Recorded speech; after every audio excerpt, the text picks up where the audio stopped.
Hi, I'm Kamali, taking you through some of the things people are talking about and some of the stuff they're sharing around the world. On Newsfeed today, women and the web. The net's creator says his invention must do better for females. Pictures used for stories about the travel ban in Europe are of Turkey. We look at the latest protest by the women's world champs. And a dog with an ear on the top of its head will be animals doing stuff on Thursday.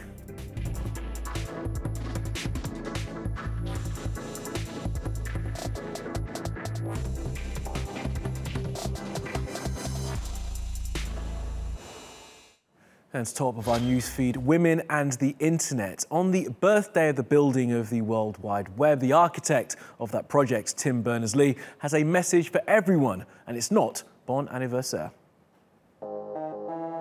The web is not working for women and girls. It's a stark assessment from World Wide Web creator Berners Lee. To mark the internet's 31st birthday, he penned an open letter on Thursday, warning of a dangerous trend of online abuse that's forcing women out of jobs, causing girls to skip school, and silencing female opinions. In the UK, senior female politicians are 3 times more likely than their male colleagues to face abuse on Twitter. 23% of women across the EU have experienced online abuse in their lifetime, and an estimated 70% of cyber-stalking victims globally are women. Each year, Berners Lee publishes an open letter about the challenges facing the internet. Last year, for the World Wide Web's 30th anniversary, he launched a contract to save the internet. It called for governments and companies to respect personal data and tackle fake news on social media platforms. For the people who are online, whoops, the web is not the web we wanted in every respect. So work really, really hard to keep it open and free like we always have, keep it fight for net neutrality, but also think about other aspects, privacy, think about owning control of your own data. When it comes to gender-based abuse, some companies are playing their part. For instance, Facebook is working with domestic violence groups, using digital fingerprinting and photo matching tech when a non-consensual intimate image is shared. But campaigners say legal gaps make it difficult to tackle online sexual harassment. Nonetheless, women are fighting back. Women like Nirat Dad, who launched Pakistan's first cyber harassment helpline. We have also realized over the time that the online harassment is not an issue in an isolation. It's very interconnected with other forms of violence, which is domestic violence, rape, sexual assault. And now what we are seeing is that how technology is also enabling those kind of violence and letting women know that, if somebody is blackmailing them or giving them rape threat or death threat online, do not take them lightly. Take them very seriously because the strong connection with the offline violence. On Wednesday, Hollywood producer Harvey Weinstein was sentenced to 23 years for rape and sexual assault. The accusations against him were the catalyst for the #MeToo movement. The New York Times found the movement resulted in 200 prominent men lose their jobs after allegations of sexual harassment. But prosecuting individuals for predatory online behavior is an entirely different challenge. Okay, let's take a look at some of the other things that caught our eye on social media. The Congresswoman Ilhan Omar posted this photo on her Instagram saying, "Got married from partners in politics to life partners, so blessed, alhamdulillah." She married someone called Tim Meinert. He's a political consultant. Both Congresswoman Omar and Mr. Meinert's first marriages ended in divorce.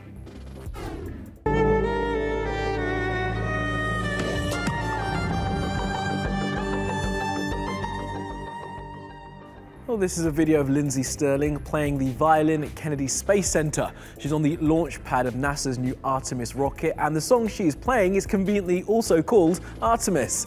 This stunt was part of Women's History Month, and the video honors female pioneers who worked as part of the US space program through the decades.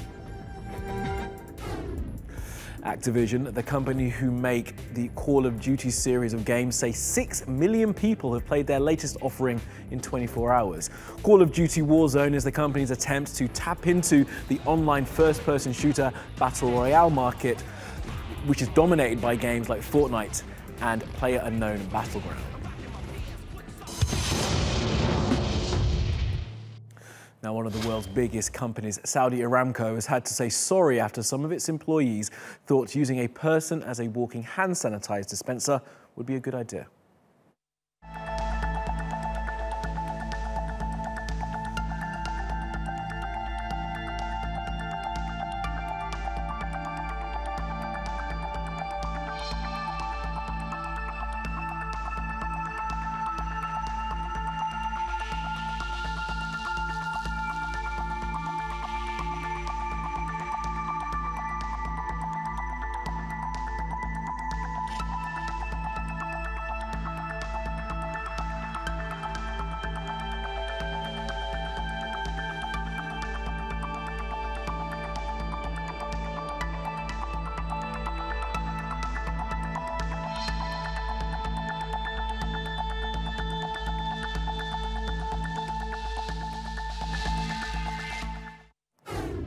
Now, President Trump's decision to ban travel to America from 26 European countries has been getting plenty of coverage online, but many were not happy with the choice of pictures to illustrate the story chosen by some news organisation. Now, in tweets and articles about the Europe ban, images of Istanbul have accompanied the words, much to the anger of people in Turkey.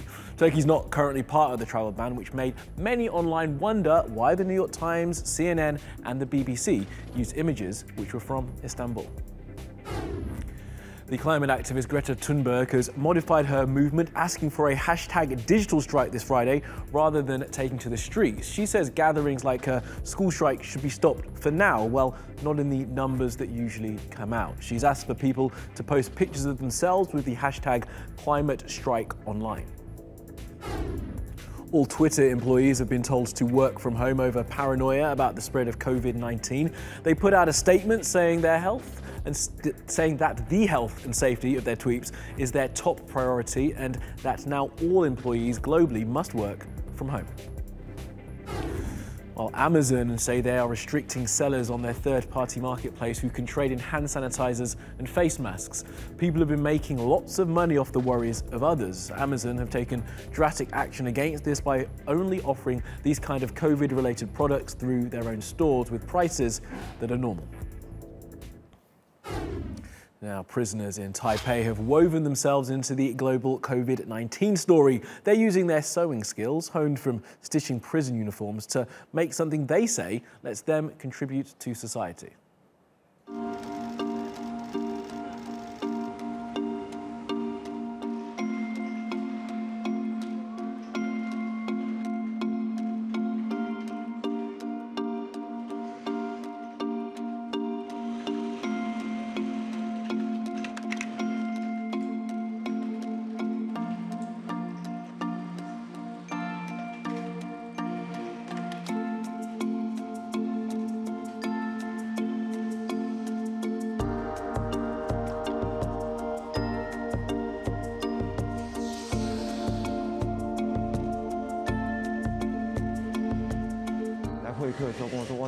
When my family came to see me, they said it was very difficult to buy face masks out there.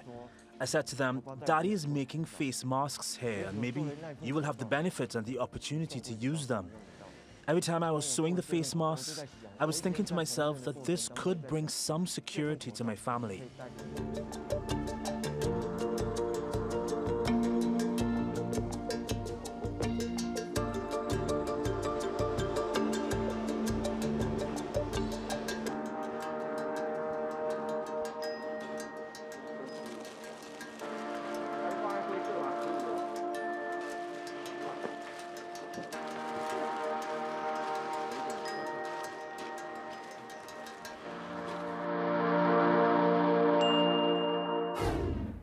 Okay, we'll keep spinning around the world now for some other stories you need to know this Thursday. And why only worry about COVID-19 when you can also worry about the climate crisis? Scientists say that the melting of the polar ice caps is on course with the very worst case climate warnings. They are melting 6 times faster than they were in the 1990s. The resulting rise in sea levels will leave 400 million people homeless. The lack of ice caps will also release more carbon into the atmosphere, making the world warmer still. The activist and whistleblower Chelsea Manning attempted suicide on Wednesday. She's being held in jail in the United States for refusing to testify about her connections to the founder of WikiLeaks, Julian Assange. WikiLeaks published classified material which revealed the way the US military killed civilians and spied on its allies. Manning was found guilty of those leaks and has been in prison since 2010. The British government are finally ending the tax they place on female sanitary products. The tampon tax will be removed by 2021. It's reported it could save women in the UK just over $60 across their lifetimes. Well, the New York Times says Greek authorities are going to extreme measures to prevent people from claiming asylum in Europe. Take a look at this. Greece has been detaining migrants and refugees and holding them in this secret center just a few hundred meters east of the border village of Poros. The center was uncovered in a New York Times investigation involving on-the-ground reporting and forensic analysis. It documented a pattern that has repeated over the last few weeks.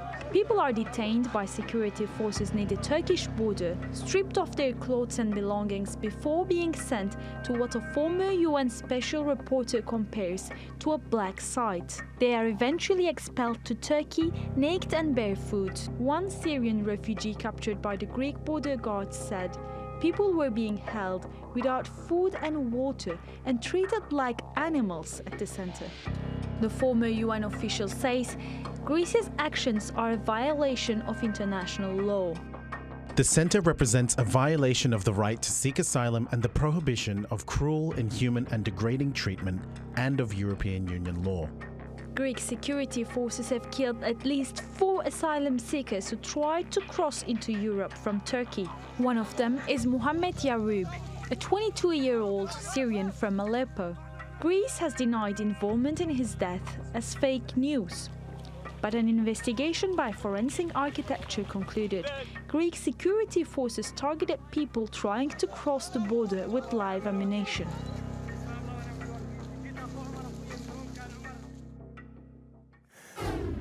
Now, the US women's football team are in a running battle with their federation for equal pay with their male counterparts. The women are world champions after all, so at their most recent game, they protested.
And last up, a dog with one ear as our animal doing something.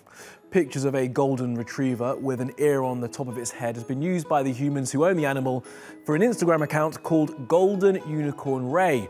According to the bio, the dog was born with one ear as a result of an injury at birth. As the animal grew, the ear moved to the top of its skull. Ray has got 12,000 followers. And that will do from the Newsfeed team. Reach out to me with your questions, comments, complaints and suggestions. You'll find me at Kamali Melbourne. You'll find us 24/7 on YouTube. Subscribe to that channel and follow me on Twitter. Follow, subscribe and add. See you again tomorrow.